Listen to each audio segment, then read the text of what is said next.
With Neurosis, you talked a lot about moving from a state of kicking everyone in the face to this exploration of other spectrum of emotional states through music. What emotional states you were explorer in Honor Found in Decay and these days? Well, I think we still have we still enjoy kicking people in the face. Yeah, of course. It's still, yeah, it's kind of what we do, you know. It's kind of our natural state. Yeah. But I don't know. You know, we're always looking to. I don't know if there's a name to put on it. You know, you just kind of push the boundaries wherever we've been before, places that we felt like we wanted to expand upon. We try to do that. You know, before, a lot of it had to do with exploring some of the vocal possibilities and getting beyond just screaming all the time and trying to express ourselves that way, and then trying to figure out how to do things more orchestrally and pushing that some, and then simplifying, addition by subtraction. We did that for a long time. We just started peeling layers away and making things simpler and simpler, and focusing on making sure that each part that we had was exactly what we wanted, because we felt like it had more impact. And I don't know where the next songs will take us. I don't know. We'll see. I mean, it's happening now. They're starting to be written, so it was very, very beginning of the whole idea. All right. Like, your music is very emotional, but you live in different cities and you meet not so often to write together the music. Is it a limitation, or let me ask if this limitation affect the spirit of Neurosis, for your opinion? No, it's actually like we haven't lived in the same town since before Souls at Zero, so it's just nobody's been in the same town since then. Somebody's always been living somewhere else. And right now it's very stable. I mean, I've lived where I live for the last 14 years. Steve's lived where he lives for the last 10 years, and everybody else is still in the East Bay, Oakland area. So, you know, our center is still there in Oakland. It's still where we go to practice. It's still where we grew up, and yeah, so I mean, especially with the way that the internet is and stuff now, it's just not that big a deal, you know. Yeah. All right. I mean, before in 1992, when we had to send each other cassette tapes, that was a pain in the ass, but now it's easy, you know. Yeah, I guess so. Yeah. All right. I know I'm going back in time and probably ask questions you've been asked a lot, but it's just very inspiring. How how Neurosis came to the idea open your own label, Neurot Recordings? It was just more or less, we just kind of obsessive about controlling everything that we can as far as what we do. So that was just another step in making sure that we had control of everything. We didn't really like the idea of somebody else putting their hands on any of our stuff, you know? And so we just saved our money and started a label. And, you know, that was basically what we did, you know? It was something that we focused on for a number of years, and we finally got to the point where we could do it. We did, and we haven't looked back. You know, it's been a big part of who we are and what we do, and also providing a spot for other artists and musicians to do their thing and know that we, you know, take care of them, look out for them. What can you advise to young bands and musicians about how to keep it real and still make it out there? I don't know how to tell them to keep it real, except just to be real and not, you know, I mean, that's all there is to it. There's no trick to that. You just keep it simple and don't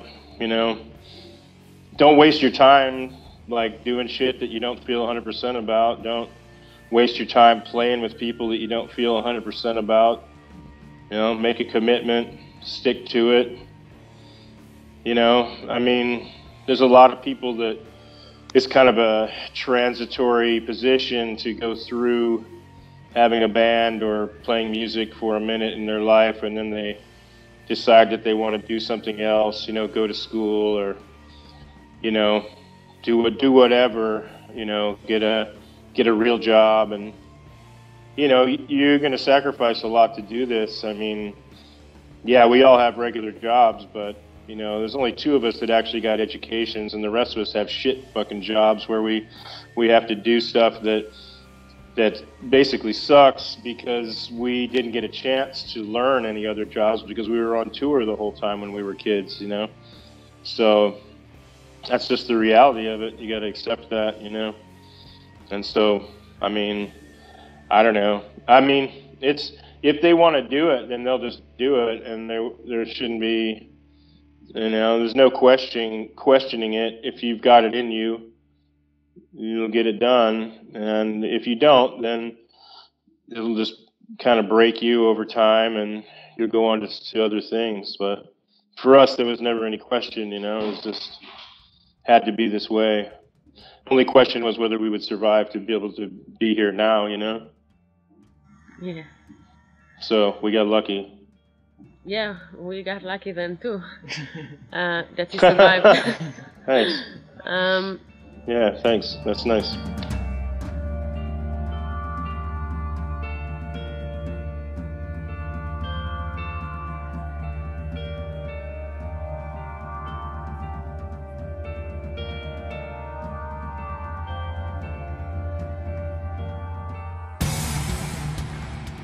Your favorite and most usable guitar amp?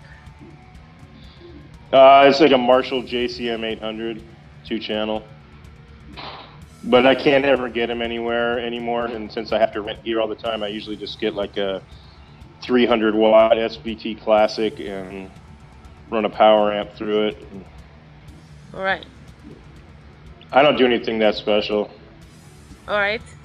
Electric guitar? Les Paul. All right. By the way, congratulations for the custom model at Electrical Guitar Company. Yeah, that's a beautiful guitar. Yeah, she is. And I have to ask you, you covered the holes over the tone knobs with pennies? Is that right? Can you? Yeah. I'm just really curious about it. Well, there was this thing on my Les Paul. They're covered with pennies too, and that's because I don't use the tone. I don't know who does. Anyway, I don't use the tone knobs, and so we took them out a long time ago because I didn't get water in them and stuff when I'd be playing.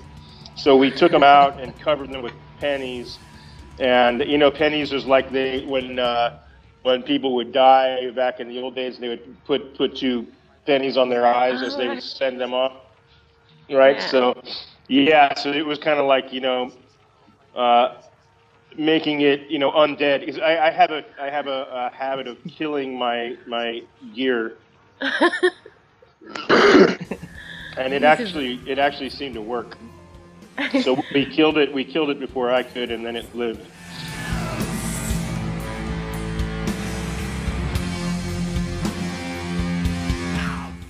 Do you use different tunings on your guitars? Yeah, it's nothing too crazy. I just do a standard tuning, and then I'll drop my low E string to either a D or an A. Sometimes in my solo material, it'll just be straight standard tuning. Now for the last and most important question. So, can we expect seeing you here in Israel with Neurosis or any other project of yours in the future? Somewhere? Yeah, for sure. Yes? Definitely, Wow. definitely. Okay. I would love to go there. I think that... When? Yeah. Do you want a time, date? Well, if you know a good promoter, you have to send them to us so that we can set it up. So that's the first part. All right. We need to get something worked out with somebody so that we can go there. I think that getting there with the solo project or Corrections House is a lot easier because Neurosis is really difficult to travel. And because of our jobs, we oftentimes don't have very much time when we can do anything. That being said, we'd love to go there and play. So if we can figure it out, we will, you know. That's it, actually. I want to thank you so much for taking the time to answer our questions and, you know, share a bit of who you are and what you're doing with the Israeli people. Because, like you, I believe that communication is very important. Yeah. And reaching outside this tiny bubble we live in and Yeah. exploring great minds and talented people as yourself can be very educated.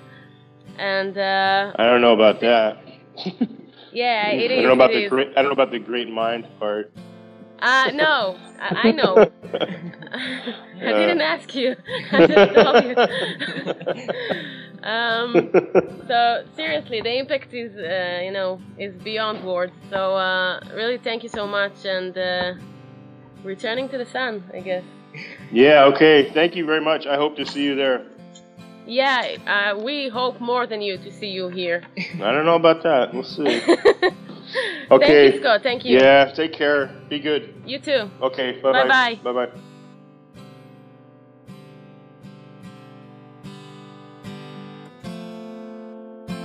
The more I see, the more I cry.